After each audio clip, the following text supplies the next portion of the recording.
Kembali bersama kami dalam IDX First Session Closing. Pemirsa Komite Stabilitas Sistem Keuangan atau KSSK mengungkapkan bahwa stabilitas perekonomian dan sistem keuangan Indonesia di sepanjang 2023 tetap terjaga. Sementara itu untuk tahun 2024, KSSK menyatakan tetap meningkatkan kewaspadaan terhadap risiko perlambatan ekonomi dan ketidakpastian global.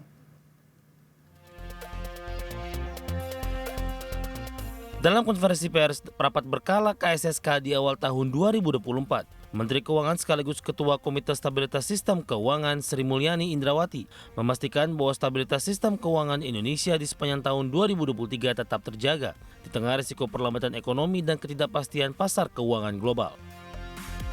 Adapun KSSK menyatakan bahwa stabilitas tersebut didukung oleh perekonomian dan sistem keuangan domestik yang resilient, serta koordinasi dan sinergi yang terus diperkuat dari seluruh komponen Komite Stabilitas Sistem Keuangan. Kondisi perekonomian dan sistem keuangan domestik secara keseluruhan pada tahun 2023, jadi seluruh sistem keuangan domestik dan kondisi perekonomian terjaga baik dan mampu mendukung pemulihan serta pertumbuhan ekonomi yang inklusif dan berkelanjutan. Kami berempat, Menteri Keuangan sebagai Ketua KSSK beserta Gubernur Bank Indonesia, Ketua Dewan Komisioner Otoritas Jasa Keuangan, dan Ketua Dewan Komisioner Lembaga Penjamin Simpanan melakukan rapat berkala KSSK yang pertama pada tahun 2024 kemarin pada hari Senin tanggal 29 Januari. Sri Mulyani menyampaikan bahwa KSSK berkomitmen untuk memperkuat koordinasi dan sinergi, serta meningkatkan kewaspadaan terhadap risiko perlambatan ekonomi dari sisi global dan berlanjutnya ketidakpastian global pada 2024. Jakarta, Tim Liputan IDX Channel.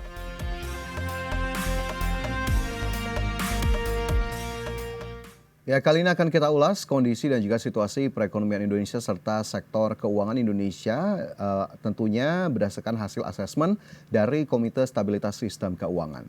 Ya, pemirsa, dalam konferensi pers usai rapat berkala KSSK Januari 2024, pemerintah masih meyakini pertumbuhan ekonomi Indonesia melaju di kisaran 5% pada tahun 2023 lalu. Dan tentunya dapat tumbuh lebih tinggi dari itu pada 2024. Ya, Menteri Keuangan sekaligus Ketua KSSK menyebut pada 2023 lalu pertumbuhan ekonomi masih akan bisa di kisaran 5%, ditopang oleh konsumsi dan juga investasi yang masih terjaga kuat, seiring dengan inflasi yang stabil di kisaran bawah target 2023 sekitar 3% plus minus 1%. Di sisi lain, surplus neraca perdagangan pun masih terjaga selama 44 bulan berturut-turut, di mana sepanjang tahun 2023 surplus mencapai 36,93 miliar dolar Amerika. Adapun untuk proyeksi pertumbuhan ekonomi pada 2024 diperkirakan masih akan naik menjadi 5,2%, didorong oleh dampak penyelenggaraan pemilihan umum atau pemilu serta berlanjutnya pengerjaan proyek strategis nasional. Sementara itu di sisi lain, pemirsa, ekonom mengingatkan bahwa terdapat sejumlah risiko yang perlu pemerintah waspadai terhadap kondisi stabilitas sistem keuangan Indonesia di sepanjang 2024. Hal ini disampaikan oleh Direktur Eksekutif Segara Research Institute Peter Abdullah, di mana ia mengatakan bahwa berbagai resiko tadi harus diwaspadai pemerintah, di mana diantaranya normalisasi ketentuan restrukturisasi kredit, apakah tidak akan terjadi lonjakan NPL dan sejauh mana sebetulnya otoritas sudah mengantisipasinya. Risiko lainnya yang juga mungkin terjadi adalah crowding out atau kebijakan pemerintah yang mempengaruhi harga pasar, dalam hal ini dengan adanya SRBI dan juga SUN atau Surat Utang Negara di pasar keuangan yang menggerus likuiditas pasar keuangan. Risiko ini pun dinilai akan turut memperlambat perputaran ekonomi Indonesia. Itu terkait dengan perekonomian Indonesia di tahun 2023 dan juga 2024, dan kita beralih ke salah satu indikator perekonomian lainnya yakni nilai tukar rupiah, di mana KSSK meyakini akan menguat di tahun 2024. Faktor-faktor apa yang disebut akan mendorong rupiah di tahun ini? Berikut informasi selengkapnya.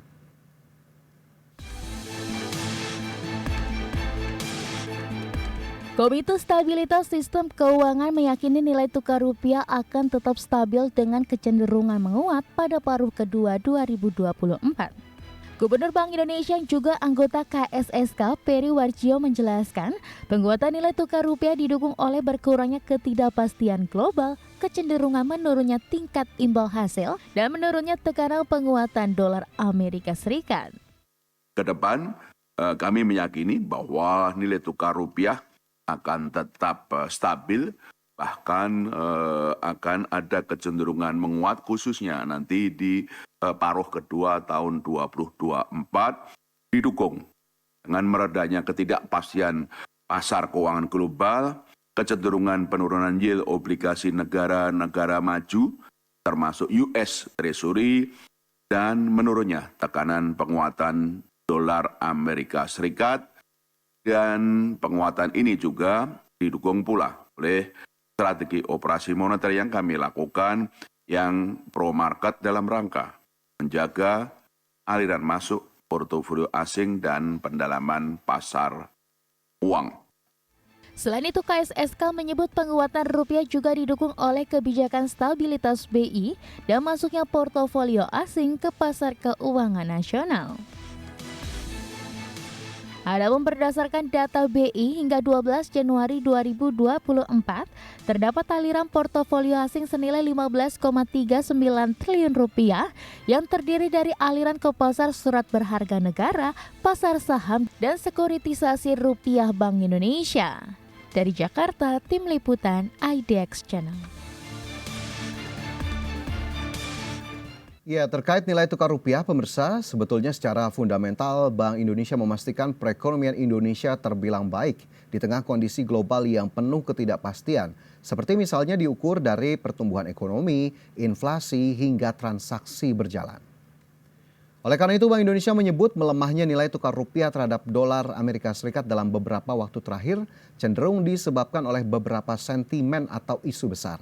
Sentimen yang dimaksud BI adalah proyeksi pemangkasan suku bunga acuan Amerika Serikat atau Fed Fund Rate, di mana tingkat inflasi Amerika yang tinggi kian menutup kemungkinan penurunan suku bunga acuan akan terjadi dalam waktu dekat.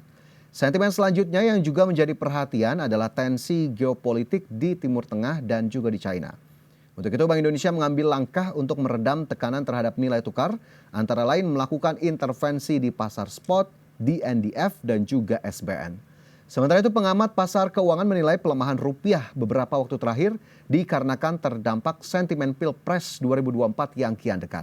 Sementara itu, Mandiri Sekuritas di sisi lainnya ini memperkirakan rupiah akan menguat ke level 14.900 per dolar Amerika Serikat secara rata-rata. Namun masih dipengaruhi volatilitas ekonomi global di kuartal pertama tahun 2024.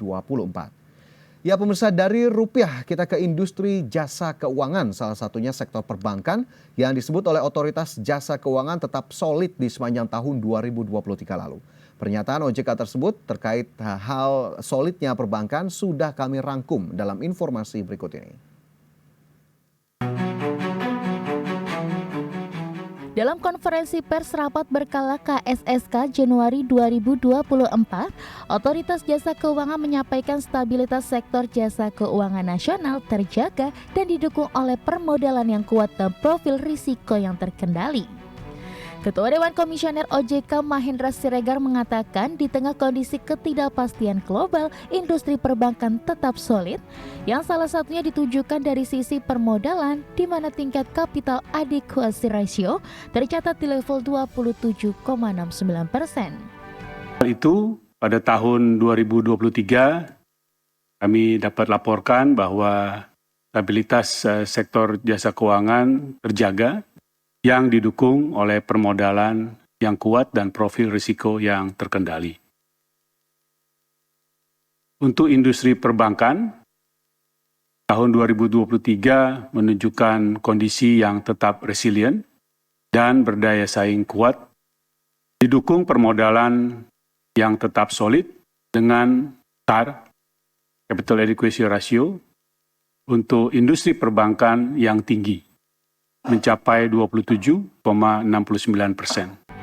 Selain permodalan, OJK juga menyebut kinerja intermediasi pada tahun 2023 tumbuh positif dengan kredit perbankan mencapai 7.090 triliun rupiah atau tumbuh sebesar 10,38% year on year. Adapun pertumbuhan tertinggi tercatat di kredit modal kerja dan kredit investasi masing-masing sebesar 10,05% dan 12,26% year on year. Dari Jakarta, Tim Liputan IDX Channel. Ya, meski sektor perbankan mencatatkan pertumbuhan positif dari sisi kredit, namun Ketua Dewan Komisioner Otoritas Jasa Keuangan Mahendra Siregar melaporkan dana simpanan masyarakat di bank atau dana pihak ketiga pada Desember 2023 tercatat hanya 8.458 triliun rupiah atau tumbuhnya hanya tipis saja 3,73% secara year on year. Pertumbuhan DPK tersebut didukung oleh pertumbuhan giro yang mencapai 4,57%. Secara historis, pertumbuhan DPK tercatat semakin lama semakin landai sejak awal hingga akhir tahun lalu. Pada Januari dan Februari 2023, DPK masih tumbuh di level 8,03% dan juga 8,18%.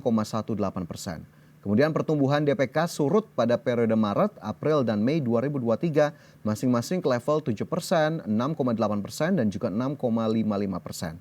Kinerja DPK perbankan bahkan sempat turun ke level 5,79% pada Juni lalu, tetapi kemudian mampu bangkit lagi dan tumbuh 6,62%, 6,24% dan juga 6,54% pada Juli, Agustus dan juga September. Namun kondisi melemah pada Oktober dengan DPK hanya tumbuh 3,43%. Pertumbuhan DPK pun kembali lunglai pada November menjadi hanya 3,04%. Di sisi lain, Lembaga Penjamin Simpanan memperkirakan pertumbuhan dana pihak ketiga atau DPK sebesar 6% pada tahun 2024 dan di saat yang sama penyaluran kredit ditargetkan tumbuh 2 digit. Adapun sepanjang 2023, DPK industri perbankan naik 3,73% secara tahunan. Ketua Dewan Komisioner LPS Purbaya Yudi Sadewa mengatakan kendati selisih pertumbuhan DPK dengan pertumbuhan kredit terbilang lebar, namun likuiditas perbankan dipastikan dalam level yang memadai. Dan pemirsa, itu tadi sedikit dari banyaknya asesmen yang dilakukan oleh Komite Stabilitas Sistem Keuangan pada periode Januari 2024 dan kita harapkan memang stabilnya perekonomian dan juga sistem keuangan Indonesia akan terus berlanjut di tahun 2024 di tengah ketidakpastian yang masih berlanjut dan juga tentunya berbagai dorongan ataupun sentimen yang positif kita harapkan dapat kembali menjadi motor utama dari sektor keuangan Indonesia. Dan pemirsa, pastikan Anda masih bersama kami dalam IDX for Session Closing. Kami segera kembali usai jeda.